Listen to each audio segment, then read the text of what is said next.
Bonjour, aujourd'hui Handicap Solidaire a le plaisir d'accueillir sur les radios Kiltirel un invité en jeune, Julien, qui s'accose avec nous sur un projet d'inclusion des personnes à mobilité réduite, les PAMR, en salle de sport. Bonjour Julien. Bonjour. Alors, peux-tu nous expliquer, c'est quoi ce projet? Déjà, qui es-tu peut-être? Pourquoi portes-tu ce projet? Nous raconter l'histoire finalement. Alors, moi c'est Julien, j'ai 26 ans, je suis une personne en situation de handicap et notre projet avec mon équipe s'appelle Achille et c'est un projet du coup, comme vous l'avez dit, qui vise à inclure les personnes à mobilité réduite dans les salles de sport. C'est un constat que j'ai eu étant moi-même personne à mobilité réduite, comme je l'ai dit. J'ai inauguré la catégorie handisport dans le bodybuilding et je me suis dit que j'aimerais bien qu'il y ait d'autres personnes dans ma situation qui puissent vivre ce que j'ai vécu. Et ensuite, par rapport à ça, on a eu un constat avec mon équipe, c'est que déjà les salles de sport ne sont pas forcément accessibles aux personnes en fauteuil ou même en béquille. Donc ça fait que très peu de personnes y vont et n'osent pas y aller aussi par rapport au jugement que les autres pourraient porter justement sur le handicap dans ce domaine. Donc avec mon équipe, on s'est dit qu'il fallait trouver une solution et c'est de là qu'est né le projet Achille, du coup. Alors, tu soulèves quelque chose de très, très, très important, le regard des autres. En effet, même quand on n'est pas porteur de handicap, quand on va en salle de sport, il y a aussi souvent le regard de l'autre. Qu'en est-il justement lorsqu'on est porteur de handicap? Penses-tu que uniquement aménager une salle va faire changer le regard sur ces personnes? Alors non, du coup en fait nous ce qu'on a prévu c'est pas vraiment d'aménager une salle, c'est surtout de mettre en place un système de coaching adapté aux personnes à mobilité réduite tout en incluant dans ces séances-là les personnes dites valides pour pouvoir justement leur montrer que même si on est porteur de handicap on peut faire les mêmes choses, plus difficilement certes, mais on peut arriver au même résultat, faire les mêmes efforts et donc montrer que le handicap, il apparaît pas en fait dans ce genre de milieu. Si on trouve les bonnes manières d'adapter le sport au handicap visé justement. Et le projet, ce serait justement d'importer une plaque qui a été créée par une personne porteuse de handicap également, qui permet d'effectuer plusieurs mouvements de musculation tels que les squats, les dips ou encore les développés couchés. Avec ça, et du coup mettre en place un système de coaching avec des coachs spécialisés à travers différentes salles de sport de Lille telles que Héraclès, My Gym et Keep Cool. Et ensuite pouvoir au fur et à mesure étendre le phénomène et pouvoir atteindre plus de salles, même les petites salles de quartier par exemple, et ensuite pouvoir totalement briser la barrière du handicap dans les salles de sport. D'accord, dans un premier temps, il faudrait aussi peut-être sensibiliser les personnes porteuses de handicap à cette pratique-là. J'ai parlé par exemple à un Dallon qui est en fauteuil du projet, justement, de son regard, quel qu'il penserait de ça, et sa réponse a été aussi « finalement on fait du sport avec le kiné ». Alors, c'est vrai qu'on fait du sport et du kiné, mais en fait, ma vision, c'est surtout pousser la musculation à un autre niveau, à peu près. Parce que c'est vrai qu'à La Réunion, moi, quand j'ai fréquenté pas mal de salles de sport ici, et j'ai jamais vu une seule personne en situation de handicap, et ça peut apporter beaucoup de bienfaits. Par exemple, moi, j'étais déjà en situation d'obésité auparavant. Ça m'a permis de perdre beaucoup de poids. Donc du coup d'être plus mobile avec mon corps. Ça m'a permis aussi de développer ma confiance en moi. Donc maintenant je suis beaucoup moins touché par le regard des autres justement. Parce que j'ai pu montrer ce que je valais. Et ça m'a aussi permis d'améliorer ma condition au niveau de ma marche. Même maintenant, avant je marchais avec une canne ou des béquilles. Et maintenant j'en ai absolument plus besoin, justement grâce à ça. J'ai pu me remuscler et pouvoir retrouver, on va dire, une vie à peu près normale, entre guillemets.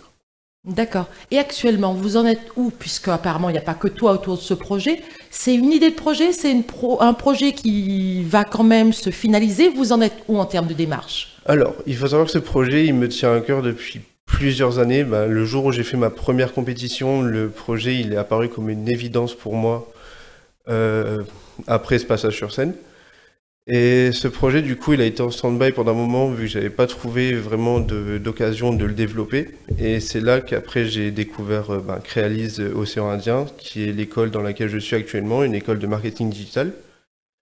Et j'aurais parlé de mon projet qui leur a beaucoup plu, et du coup j'ai pu le pitcher à plusieurs reprises grâce à l'école, et avec les membres de ma classe et du coup de mon groupe, on s'est lancé là-dessus pour pouvoir le concrétiser après.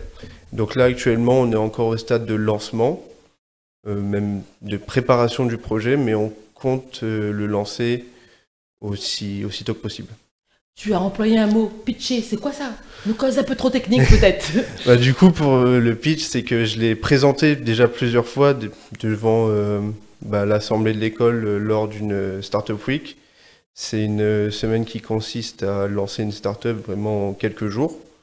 Donc on l'a fait à ce niveau-là. C'est là vraiment que le projet a pris forme. On a eu un premier jet du projet avec ce passage-là. On l'a amélioré au fur et à mesure au cours de l'année et on l'a du coup représenté plusieurs fois au cours de l'année et on l'a présenté aussi à notre projet de fin d'année et le projet a été beaucoup aimé par les jurys et même les intervenants de notre école. Dans combien de temps ce projet sera mis en place? Alors là actuellement je peux pas dire dans combien de temps il sera mis en place. On veut vraiment pouvoir récolter le maximum de compétences possibles justement grâce à l'école et à l'expérience qu'on va avoir avec ça pour pouvoir le lancer au mieux après. Mais si on peut arriver à le lancer en fin 2023 voire début 2024, ça peut être un bon timing. Vous avez déjà les salles de sport qui vont être partenaires? Alors, on a fait un petit démarchage des salles de sport et les 3 salles de sport qui sont vraiment partantes pour le projet, ce seraient les salles Héraclès, My Gym et Keep Cool. D'accord. Le projet va débuter sur une zone en particulier, le sud, l'ouest? Alors, nous, notre but, ce serait de justement pas se limiter à un seul secteur de La Réunion. Ce serait surtout de tourner sur la plupart comme ces 3 salles sont présentes aux 4 coins de l'île, le projet ce serait de tourner au fur et à mesure dans les différentes salles pour que tout le monde puisse y participer et donner de l'ampleur au projet assez vite. D'accord. Là, au point où vous en êtes dans votre projet, quelles sont les difficultés que vous avez rencontrées? Alors les difficultés, ça a été surtout faire tout ce qui était études de marché, voir si le projet était viable et après de très longues heures de travail, on a découvert que oui, le projet est viable, c'est un projet qui plaît et qui a de l'avenir. Ça a été la partie la plus compliquée et maintenant il nous reste à faire tout ce qui est communication, lancement, trouver les financements pour pouvoir lancer le projet. Donc là on en est encore à la base de financement du coup. D'accord, tu nous as parlé en fait des bienfaits que le sport t'avait apporté. Est-ce que tu aurais un conseil à donner aux personnes porteuses de handicap qui souhaitent faire le sport? Un peu comme moi, hein. Moi je commence tous les lundis matin. Alors franchement, le meilleur conseil que je peux donner, vu que c'est ce que j'ai vécu aussi, c'est que j'étais vraiment très impacté par le regard des autres quand je suis rentré la première fois dans la salle. Mais le conseil que je peux donner, c'est que limite, on s'en fiche du regard des autres, on est là pour soi, on fait notre travail pour nous et les gens verront bien au fur et à mesure que ça fonctionne, ça marche, qu'on est aussi autant capable que les autres. C'est pas parce qu'on a un handicap qu'on ne peut pas faire les mêmes choses que les autres.